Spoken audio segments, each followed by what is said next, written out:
నేను మీకు ముందే మాట ఇచ్చాను. మనం నేర్చుకుంటుంది ఆ సబ్జెక్ట్ వరకు మాత్రమే కాదు, దాని చుట్టూ 360 డిగ్రీలు తిరిగి వద్దాం.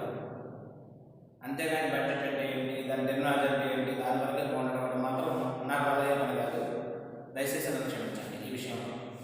అందుకని మీకు సమగ్రంగా నేర్పించడానికి ట్రై చేస్తాను. దీంట్లో ఏమైనా లోపాలు లోటుపాట్లు ఉంటే సహృదయంగా తెలియజేస్తారని చెప్పి ఆశిస్తాను. ఓకే, ఈరోజు నా మొదటి పాఠం బడ్జెట్.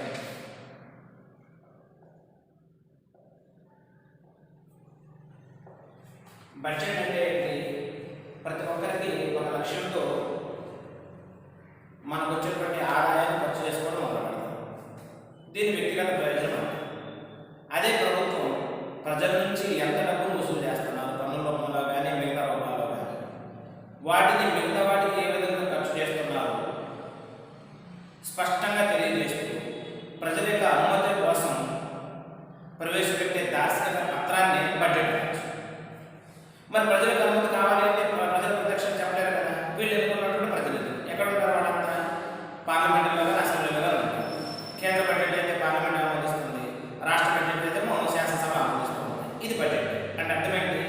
ఒక ఆర్థిక మంత్రి ప్రతిపాదించినటువంటి సంవత్సరం కాలానికి కూర్చున్నటువంటి ఆదాయ వ్యయాల ప్రకటననే మనం ఏమంటామో బడ్జెట్ అనుకోవచ్చు. ఇది స్థూలంగా డెఫినేషన్. ఈ బడ్జెట్ ద్వారా ప్రభుత్వం సాధించవలసినటువంటి అంశాలు ఏంటివి? అందుకని వీటిని మనం పరిశీలించాలి అంటే అసలు బడ్జెట్ యొక్క లక్ష్యం ఏంటి? ఏ లక్ష్యంతో ఈ బడ్జెట్ అనేది ప్రవేశపెట్టారు అంటే దీనికి కొన్ని లక్షణాలు. మన భారతదేశాన్ని గమనించామనుకోండి, చూడండి, దేశంలో ఉన్నటువంటి సమస్యలు ఏంటి? మనం ఒక వలస రాజ్యంగా ఉన్నాం. బ్రిటిష్ వాడి కింద పరిపాలించబడ్డాం. మన యొక్క సంపద దోపిడీ గురైంది. దాదాపు రోజుగా చెప్పినప్పుడు దోపిడీ సిద్ధాంతం లాగా. రెండోది ఏంటి? నిరక్షరాస్యత చాలా ఎక్కువ ఉంది. ఇప్పుడు కూడా 74% మాత్రం నిరక్షరాస్యత దేశం మొత్తంలో చూసుకుంటే. ఇంకో సమస్య ఏంటి? ఎక్కువ అధికమైన జనాభా. ఎప్పుడైతే అధిక జనాభా పెరిగిందో పేదరికం పెరిగింది. దీనికి ఇంకో కారణం ఏంటి? చదువుకున్నటువంటి విద్యార్థులు కూడా నిరుద్యోగత అనిపిస్తుంది. వీటితో పాటు కొంతమంది అవినీతి పనులు చేస్తున్నటువంటి అనైతిక చర్యలు, నల్లధనం, ఎక్కువ మంది వ్యవసాయంలో ఆధారపడి ఉంటే ఆ వ్యవసాయంలో ఆత్మోత్పాదకత, ఇన్ని సమస్యలు ఉన్నాయి భారతదేశం. వీటికి ఒక రూపాన్ని పట్టుకోవాలి అంటే వాటి సమస్యలు సాధన సాధించగలగాలి. దానికి ఉపయోగించే ఒక మార్గంగా మనం బడ్జెట్ చెప్పుకోవచ్చు. అందుకని బడ్జెట్ యొక్క లక్ష్యం ఏంటంటే లక్ష్యాలు ఏంటయ్యా అంటే నంబర్ 1 ఆర్థిక వృద్ధిని సాధించాలి. ఇక్కడ మీకు ఒక మాట చెప్తాను, మనం ఇందాక చెప్పుకున్నాం అన్ని వైపులు కానీ ఆర్థిక వృద్ధి అంటే ఏంటి, ఆర్థిక అభివృద్ధి అంటే ఏంటి? ఆర్థిక అభివృద్ధి దీనేమో గ్రోత్ అంటాం, దీనేమో డెవలప్మెంట్ అంటాం. గ్రోత్ అంటే అర్థం ఏంటి? చిన్నప్పుడు మనం ఒకసారి జనం ఆడుతూ ఉంటాం, మరి వాటికి మనిషి పెరిగేదని పొరపరలేదురా అంటే జాతీయ సంపద మాత్రమే పెరిగి తలసరి ఆదాయాలు మాత్రమే పెరిగి మిగతా కార్యక్రమాలు పరకుండా ఉన్నాయనుకోవడం వృద్ధి అని. కానీ జాతీయ సంపద తలసరి ఆదాయాలు పెరగడంతో పాటు సామాజిక ఆర్థిక వ్యవస్థాపన సౌకర్యాలు మెరుగుపడి సంక్షేమంగా దానికి జోడించబడింది అనుకోండి, అప్పుడు దాని ఆర్థిక అభివృద్ధి అని. అంటే స్థూలంగా చెప్పాలంటే ఆర్థిక అభివృద్ధి అంటే అర్థమేంటి? ఆర్థిక వృద్ధి ప్లస్ సంక్షేమం. చెప్పండి, ఆర్థిక అభివృద్ధి అంటే వృద్ధి ప్లస్ సంక్షేమం, రెండే రకాలైన అన్నమాట. ఇది చాలాసార్లు మనకు ఎగ్జామ్ వింటారు. ఆర్థిక అభివృద్ధిలో ఏముంటాయంటే వృద్ధి ఉంటుంది, సంక్షేమం ఉంటుంది. మరి సంక్షేమంలో మనకు గుర్తుంది కదా, సంక్షేమ అర్థశాస్త్రం కామహుడు ఎవరు? అమర్త్యసేన్. ఓకే, ఇట్లా కాబట్టి ఆర్థిక వృద్ధి జరగాలి. దేని లక్ష్యం? బడ్జెట్ యొక్క లక్ష్యం. తర్వాత మన ఆంధ్రప్రదేశ్ విడిపోవడానికి ప్రధాన కారణం ఏంటి? వాళ్ళు ఏం చెప్తున్నారు? తెలంగాణ వాళ్ళు మా సంపద తీసుకొచ్చి ఆంధ్రప్రదేశ్లో తీసుకెళ్ళిపోతూ ఉన్నారు, ఆంధ్రప్రదేశ్ తీసుకెళ్ళిపోతున్నారు, మా ప్రాంతాల చేపలు పడిపోయారు, వాటిని కోల్చుకునేది వాడు అంటారు. మనమేమంటున్నాము? మన సంపద తీసుకెళ్ళి హైదరాబాద్లో పెట్టుబడిగా పెట్టాము, సంపద అక్కడే ఉంటుంది మనం అంటారు. దీనికి కారణం ఏంటి? ప్రాంతీయ అసమానత. బడ్జెట్ కూడా ఏమవ్వాలంటే ఆ ప్రాంతీయ అసమానత రూపం మారాలి. ఏ ప్రాంతాలు అయితే వెనకబడి ఉన్నాయో ఆ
భారత బడ్జెట్ ఉంటుంది. ఇక్కడ భారతదేశంలో బడ్జెట్ రూపొందించిన ప్రధాన లక్ష్యాలు ఏంటి? 7 లక్ష్యాలు ఏంటి అంటే ఈ 4 లక్ష్యాలు చెప్పుకోవచ్చు మనం. ఏంటది? ఆర్థిక వృద్ధిని సాధించాలి, రెండోది ప్రాంతీయ అసమానత రూపుమాపాలి, ఆదాయ సంపద అసమానత రూపుమాపాలి, ప్రభుత్వ రంగ సంస్థల నిర్వహణ ఖచ్చితంగా చేయాలి, వనరుల కేటాయింపు చక్కరంగా ఉండాలి. పంచవర్ష ప్రణాళిక వనరుల కేటాయింపు సమగ్రంగా ఉండాలి. ఎవరికి ఏమి వనరులు కేటాయించాలి అర్థమైందా? వనరుల కేటాయింపు అంటే అర్థమైంది చూడండి జాగ్రత్తగా. అంటే ఇప్పుడు మనం పాఠం చెప్పుకునేటప్పుడు పై మార్కు ఎక్కువ మార్కులు వచ్చే అబ్బాయికి పాఠం చెప్పే విధానం విధంగా ఉంటుంది, లో క్లాస్ ఉన్నటువంటి పాఠం చెప్పే విధానం ఇంకో విధంగా ఉంటుంది. ఈ ఇద్దరికి కానీ ఒకే పద్ధతి పాటించామనుకోండి అతను ఇతను వ్యతిరేక సామర్థ్యాలు వేస్ట్ అయిపోతాయి. అదేవిధంగా పేదరికం ఉన్నటువంటి రాష్ట్రాలకు లేదా ఆ రాష్ట్రం పేదరికం ఉండడానికి గల కారణాలు విశ్లేషించుకోవాలి, వాటి పైకి రావడానికి వనరులు కేటాయించాలి. అందుకని ఆ వనరులు కేటాయించడం చాలా ఇంపార్టెంట్ అన్నమాట. ఈ 5 లక్షలతోటి భారతదేశం యొక్క బడ్జెట్ ప్రవేశపెట్టడం జరుగుతుంది. ఇది బడ్జెట్ అయినటువంటి రాష్ట్రం. ఇది కానీ మనం ఈ పాయింట్ మనం పట్టుకున్నాం అనుకోండి, రేపు బడ్జెట్ వదిలిపెట్టినప్పుడు ఏ రంగానికి ఎంత కేటాయించో మనం స్పష్టంగా అర్థమైపోతుంది. ఈ లక్ష్యాన్ని చేరుకోలేదనుకోండి మనం ఏం చేయగలము? 4 రైతులు వస్తే మనం బైహార్ట్ చేయాలి. ఆ బైహార్ట్ పోకుండా ఉండాలి అంటే దానికి సమగ్రమైన విశ్లేషణ చేయండి. ఇది బడ్జెట్. ఓకే, మరి బడ్జెట్ అనేటువంటి పదం ఎక్కడి నుంచి వచ్చింది? మీ అందరూ తెలిసిందే, బాగుపట్టే లేదా బాగుపట్టే అనే ఫ్రెంచ్ పదం నుంచి ఉద్భవించింది. దాని ప్రధాన అర్థం ఏంటంటే అంటే లెదర్ బ్యాగ్ అంటే తోలు సంచి అంటే. ఓకే, నెక్స్ట్ మరి ఈ బడ్జెట్ ని భారతదేశంలో ఎవరు రూపొందిస్తారు? ఆర్థిక మంత్రిత్వ శాఖ. ఆర్థిక మంత్రిత్వ శాఖ రూపొందిస్తుంది. ఈ ఆర్థిక మంత్రిత్వ శాఖ కింద ఒక 5 అంశాలు ఉన్నాయన్నమాట.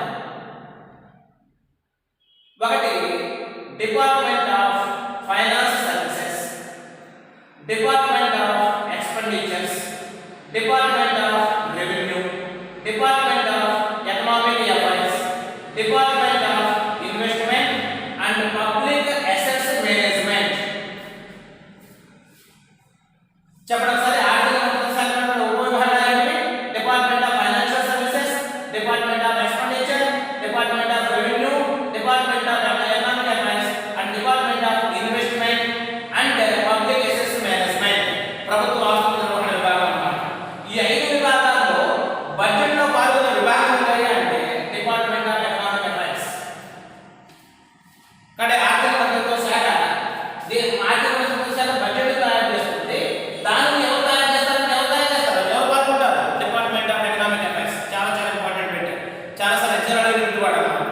ఈ కింద వాటిలో ఏ ఆర్థిక మంత్రిత్వ శాఖ విభాగం బడ్జెట్ యొక్క రూపకల్పనలో పాల్గొంటుంది అన్నాడు. ఇది పాల్గొంటుంది డిపార్ట్మెంట్ ఆఫ్ ఎకనామిక్ అఫైర్స్. ఇది మన ఏపీఎస్సీ పెట్టే ఇది దీని గురించి అన్నమాట. ఓకే, మరి బడ్జెట్ అనేటువంటి పదం మన రాజ్యాంగంలో కనపడుతుందా? మీరు పోతాను వేసేదిలో కూడా బడ్జెట్ అనే పదం రాజ్యాంగంలో కనపడదు. మరి బడ్జెట్ గురించి వివరించే ఆర్టికల్ ఏంటి? 112వ ఆర్టికల్ ప్రకారం బడ్జెట్ అనే పదం కనపడదమ్మా. కానీ దాని స్థానంలో యాన్యువల్ ఫైనాన్షియల్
లేదా మన దేశంలో ఏదైనా ప్రకృతి విపత్తులుగా జరిగినాయనుకోండి, ఆ ప్రకృతి విపత్తులను ఎదుర్కొనడానికి గవర్నమెంట్ దగ్గర సడన్గా డబ్బులు ఇవ్వాలనుకోండి, అది ఎప్పుడు మనం కూడబెట్టుకోవాలి కదా. అందుకని మన ఇంట్లో కూడా అంటా ఉంటాం, ఎప్పుడో 1000 రూపాయలు 2000 3000 జాగ్రత్త పెట్టుకుంటా ఉంటాం. ఎందుకంటే ఏ క్షణం ఏ రోగం వచ్చిందో తెలియదు కదా. నీ పరిస్థితిలో డబ్బులు ఉంటాయి, అత్యవసరం నీది అని దాన్ని పొరపాటు కూడా తాకం. ఇక నీ ఇప్పుడు గత్యంతరం లేకపోతే మాత్రం తీస్తావు, తీసిన వెంటనే మళ్ళీ ఆ పరిస్థితి నింపుకుంటాం అన్నమాట. అంటే ఆ భాగాన్ని మళ్ళీ భర్తీ చేసుకుంటా ఉంటాం. దానిలో మనం కాంటిజెన్సీ ఫండ్ అంటాం. దీని వాల్యూ ఇప్పుడు 500 కోట్లు భారతదేశంలో. ప్రారంభంలో 5 కోట్లు ఉండేది, ఇప్పుడు దాన్ని 500 కోట్లు చేశారు. ఇది రాష్ట్రపతి గారి ఆధ్వర్యంలో ఉంటుంది.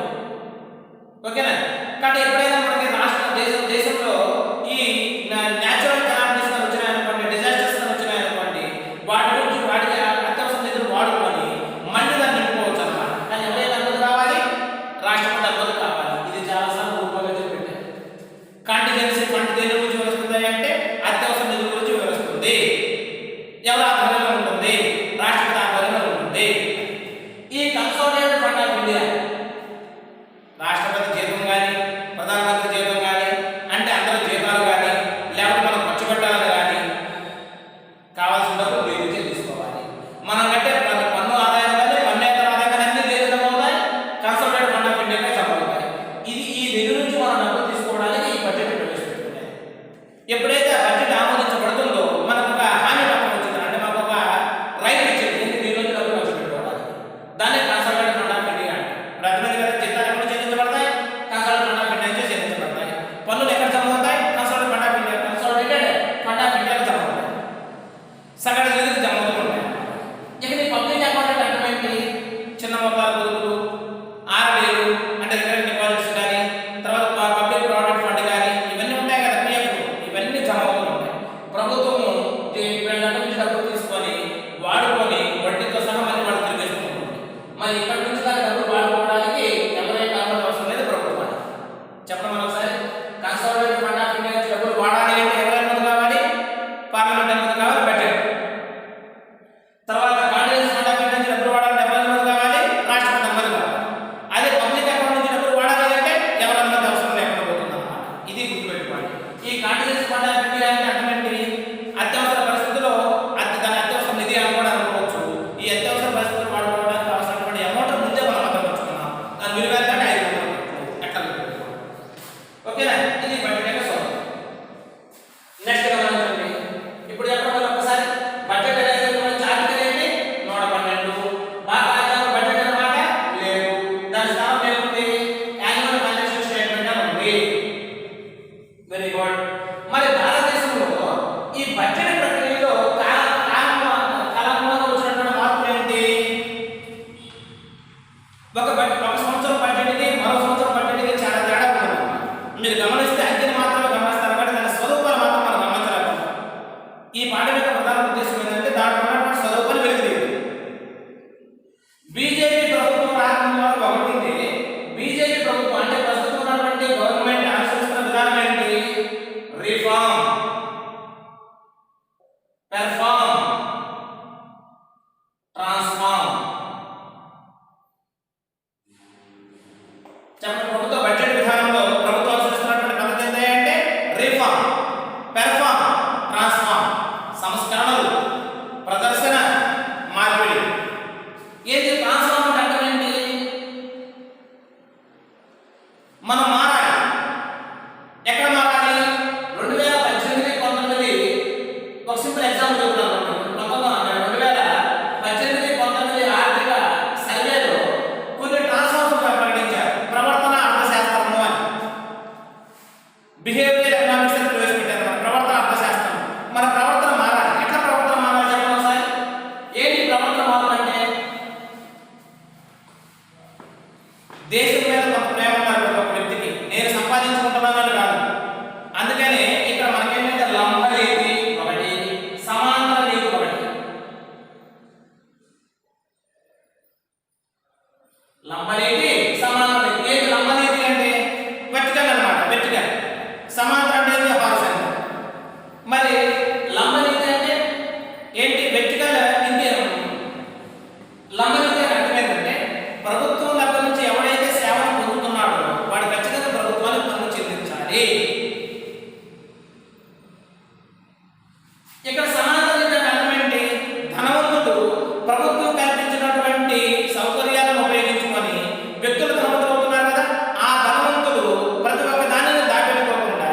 విధిగా ప్రభుత్వానికి పన్ను చెల్లించాలి. ఓకే, ఆదాయ సమానతల తగ్గింపుకు వాడు పాల్పడాలి అని చెప్పేదాన్ని మనం అంటాం అమ్మనేది సమానత. దేంట్లో ఎగ్జాంపుల్ ట్రాన్స్ఫర్. ఇంకా చెప్పాలంటే బేటీ బచావో బేటీ పడావో నుంచి బేటీ ఆర్కి ధనలక్ష్మి ఔర్ విజయలక్ష్మి. చెప్పండి, బేటీ బచావో బేటీ పడావో నుండి దేనికి పరివర్తన అన్నారట? బేటీ ఆర్కి ధనలక్ష్మి ఔర్ విజయలక్ష్మి. స్వచ్ఛ భారత్ నుంచి సుందర భారతం, ఇది పరివర్తన. అలాంటి పరివర్తన ట్రాన్స్ఫర్మేషన్ జరగాలి. ఆ ట్రాన్స్ఫర్మేషన్ జరగడానికే వీళ్ళు ఏం చేశారు? ఇంకా చెప్పాలి అంటే 1950 నుంచి అమలు ఉన్నటువంటి ప్రణాళిక సంఘాన్ని క్యాన్సిల్ చేసి దాని స్థానంలో 1 జనవరి 2015 నుంచి నీతి ఆయోగ్ నడిపించారు. నీతి ఆయోగ్ ఏంటి? నీతి ఆయోగ్ అంటే national institute for transforming India. National institute for transforming India. దీన్ని సిరీస్ లో ఇచ్చారు ఒకసారి పెట్టి. ఏంటి నీతి ఆయోగ్ దేని స్థానంలో ప్రవేశపెట్టారు అన్నారు? దేని స్థానంలో ప్రవేశపెట్టారు? ప్రణాళిక సంఘం స్థానంలో ప్రవేశపెట్టారు. మరి ప్రణాళిక సంఘంలో ఉన్న లోపం ఏంటి? నీతి ఆయోగ్లో దాన్ని ఎందుకు సవరించారు? ప్రణాళిక సంఘంలో రాష్ట్ర ముఖ్యమంత్రులకు ప్రాధాన్యత లేదు, కానీ నీతి ఆయోగ్లో రాష్ట్ర ముఖ్యమంత్రులందరికీ ప్రాధాన్యత ఉంది. అయితే ఒకే ఒక నీతి ఆయోగ్ ఉన్నటువంటి ఒక మెయిన్ 3 పాయింట్స్ చూపిస్తాను, జాగ్రత్తగా గమనించుకోమ్మా. చాలా చాలా ఇంపార్టెంట్ పాయింట్స్. నీతి ఆయోగ్లో అన్ని రాష్ట్ర ముఖ్యమంత్రులకు స్థానం ఉండాలి కదా? ఉంది, వెరీ ఇంపార్టెంట్. రెండోది, నీతి ఆయోగ్కి వనరులను కేటాయించే అధికారం లేదు. ఇది ఎగ్జామ్ జరిగింది, పైన కూడా ఎగ్జామ్ జరిగింది. మరి నీతి ఆయోగ్ అనేది example cooperative federalism. Cooperative federalism, cooperative federalism అంటే సహకార సమాఖ్య. సహకార సమాఖ్య ఏంటి? సహకార సమాఖ్య ప్రధాన ఉద్దేశం ఏంటి? దీనికి మరొక పేరేంటి? ఇది 2000 అంటే మొన్న గ్రూప్ 2 కాబట్టి అంతకుముందు గ్రూప్ 2 అడిగి పెట్టారన్నమాట. కోఆపరేటివ్ ఫెడరలిజం మరొక పేరు ఏంటి అన్నారు? Marble cake federalism.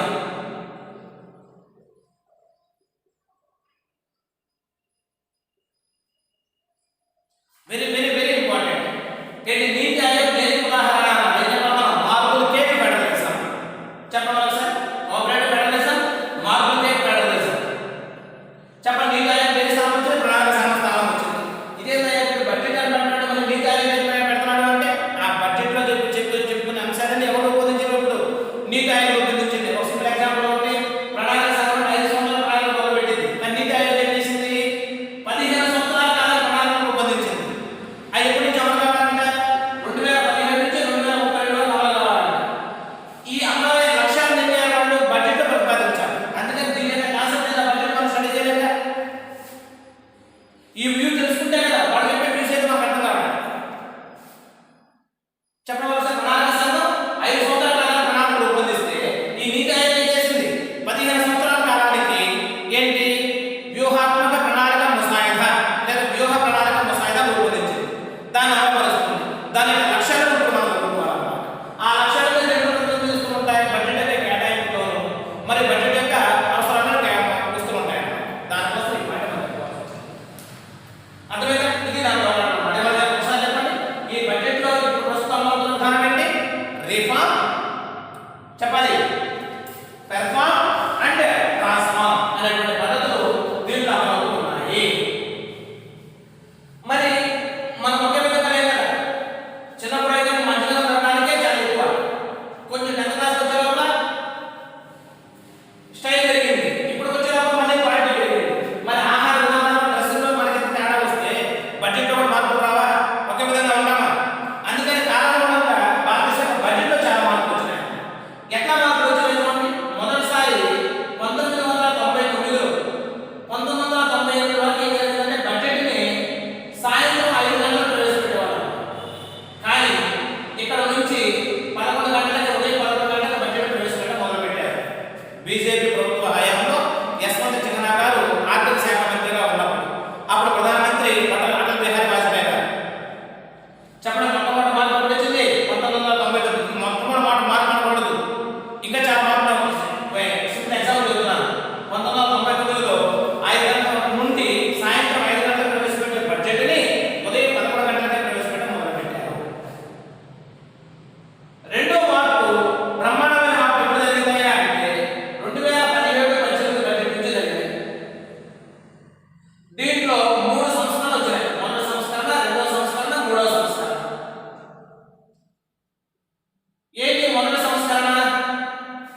వీటన్నిటిని దృష్టిలో ఉంచుకున్న గవర్నమెంట్ ఏం చేసిందంటే ఆ లోటేదో ప్రభుత్వం భరిస్తూ ప్రజలకు మరింత రవాణా సౌకర్యం చేరువంతం చేయడానికి రైల్వే బడ్జెట్ని జనరల్ బడ్జెట్ని రెండుని కలిపేశారు. ఎక్కడ ఈ బడ్జెట్ రైల్వే బడ్జెట్ని జనరల్ బడ్జెట్ని రెండుని కలిపారు.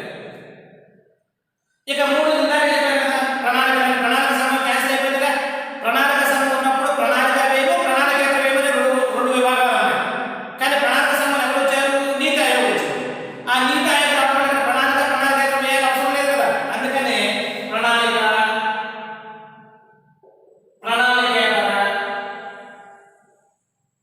వ్యయాలు. అసలు ముందు ప్రణాళిక వ్యయాలంటే పద్ధతి ప్రకారం అనుకున్న దానికి ఖర్చు పెట్టడం ప్రణాళిక వ్యయం, అనుకున్న వాటికి ఖర్చు పెట్టడం ప్రణాళికేతర వ్యయం. ఈ రెండు పదాలను క్యాన్సిల్ చేసి వీటి స్థానంలో పథకాలేతర అభివృద్ధి, పథకాలేతర వ్యయం, పథకాలేతర వ్యయం అనేటువంటి నిర్వచనాన్ని పునర్నిర్వచనం చేశారు. చెప్పడం ఒకసారి ఫిబ్రవరి 1కి బడ్జెట్ కుదించారు. రైల్వే బడ్జెట్ జనరల్ బడ్జెట్ని మెర్జ్ చేసేశారు. ప్రణాళికేతర వ్యయాలు అనే పదాలను రద్దు చేసి వాటి స్థానంలో పథకాలేతర వ్యయాలనేటువంటి భావాన్ని ప్రవేశపెట్టారు. ఈ మూడు తోటి మనకేమైంది? ట్రాన్స్ఫార్మ్ అయింది, తర్వాత రిఫార్మ్ అయింది. దాన్ని ఏం చేస్తున్నాడు? పెర్ఫార్మ్ చేస్తున్నారు. దానికోసం ట్రాన్స్ఫర్మేషన్ జరుగుతుంది. నెక్స్ట్ ఇక అత్యధికంగా మనకు జరిగింది 2019-20 బడ్జెట్గా తీసుకున్నాం అనుకోండి. 2019-20 బడ్జెట్గా తీసుకుంటే ఈ బడ్జెట్ ప్రసంగంలో ప్రధానమంత్రి గారు ఒక మాట మాట్లాడారు. ప్రపంచంలో భారతదేశాన్ని 3వ శక్తివంతమైన దేశంగా మార్చాలి. బాగా నాకు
శూన్యాధార బడ్జెట్.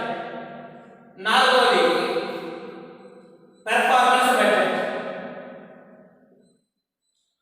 పెర్ఫార్మెన్స్ బడ్జెట్ ఇందాక మనం అనుకున్నాం కూడా అకౌంట్.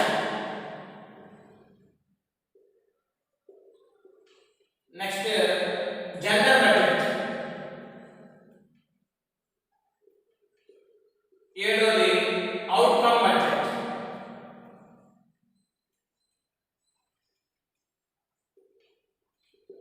చెప్పండి, సంతృప్త బడ్జెట్, అసంతృప్త బడ్జెట్, శూన్యాధార budget, performance budget, vote on account, gender budget, outcome budget.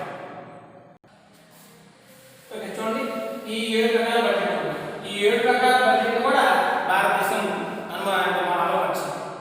మరి ఒక్కో దాంట్లో ఏ లోపాలు ఉన్నాయి, అసలు ఆ బడ్జెట్ అంటే ఏంటి, వాటి కథ ఏంటి, నెక్స్ట్ క్లాస్లో మాట్లాడతాం. ఓకే, నాకు సమయం కాలం వల్ల అంటే స్టార్టింగే కదా ఎక్కువ పెట్టామనుకోండి, మళ్ళీ మీకు కూడా పాడైపోతాం. కొంచెం కొంచెం చిన్నగా కదా. ఇది ఒక 30-32 నిమిషాల క్లాస్ ఉంటుంది. దీని తర్వాత క్రమంగా మీరు ఓపుకుంటే 2 గంటల 3 గంటల మాట చెప్పిన కెపాసిటీ ఉంది, దాన్ని చెప్పుకోవచ్చు, మీరు వినగలగాలి. కాకపోతే మీరు చెవులు ఎక్కువ పెట్టుకున్నాను కూడా మైండ్ పాడైపోయింది. తక్కువగా ఉండండి, తక్కువగా నేర్చుకోండి, క్రమక్రమం నేర్చుకోవచ్చు. మన అదృష్టం ఏంటంటే ఈసారి గ్రూప్ 2లో అండ్ గ్రూప్ 3లో ఫిలిమ్స్ అనే కాన్సెప్ట్ని ఎత్తివేసే దృక్పథంగా ఉంది. ఓకేనా? అందుకని ప్రతి ఒక్కదాన్ని అన్ని రకాలుగా ఆలోచించగా నేర్చుకోకపోతే చాలా ఈజీగా మీరు ఒక ముందు పెట్టుకోండి. నా ఉద్దేశం ఏంటంటే పాఠం చెప్పేటప్పుడు కరెంట్ ఎకానమీతో మీరు ఇంకా బాగా క్లాస్ పర్లేదు అన్నమాట. మరి ఎక్కడ తిప్పుకోవాలని మీరే ఉండకూడదు, ఎక్కడ వచ్చేసింది కరెంట్ ఎకానమీ. గతంలో ఏమైతే ఉన్నాయో జీకేగా ఇది ఇక్కడే కావాలి. కానీ ఎకానమీకి సంబంధించి వాడు జనరల్ స్టడీస్లో పెట్టి అడిగినా లేదా దీంట్లో పెట్టి అడిగినా మీకు ఎక్కడ ఎలాంటి ప్రాబ్లం లేకుండా లాక్కొస్తూ ఉంటారు. దీనితో పాటు మధ్యలో మేము ఒక 5 నుంచి 10 నిమిషాలు వీడియో పెడుతూ ఉంటాం. ఏంటి, మానవ హక్కుల సూచిక అని ఒక 5 నిమిషాలు, లేదా ఈజ్ ఆఫ్ డూయింగ్ బిజినెస్ అని, లేదా మా నీతి ఆయోగ్ ఇచ్చినటువంటి రిపోర్ట్లు కానీ, సెంట్రల్ గవర్నమెంట్ ప్రవేశపెడుతున్నటువంటి స్కీమ్స్ మీద కానీ ఒక్కో దాని మీద రోజుకొచ్చుకుని ఒక 5 నిమిషాలు 10 నిమిషాలు వీడియో కూడా ఇప్పుడు అప్లోడ్ చేస్తూనే ఉంటాము. ఇది కంటిన్యూ ప్రాసెస్, ఆగే పరిస్థితే లేదు. అందుకని మీరు ఎవరైనా కానీ మా ఛానల్లో సబ్స్క్రైబ్ కావాలి అనుకుంటే వాట్సాప్ గ్రూప్ ఉంటుందండి. ఆ వాట్సాప్ గ్రూప్లో మీరు సబ్స్క్రైబ్ చేసుకోగలిగితే మేము యాడ్ చేయడం జరుగుతుంది. నెక్స్ట్ యూట్యూబ్లో కూడా మనది ప్లే అవుతూ ఉంటుంది. మీకు ఇష్టంగా మాత్రం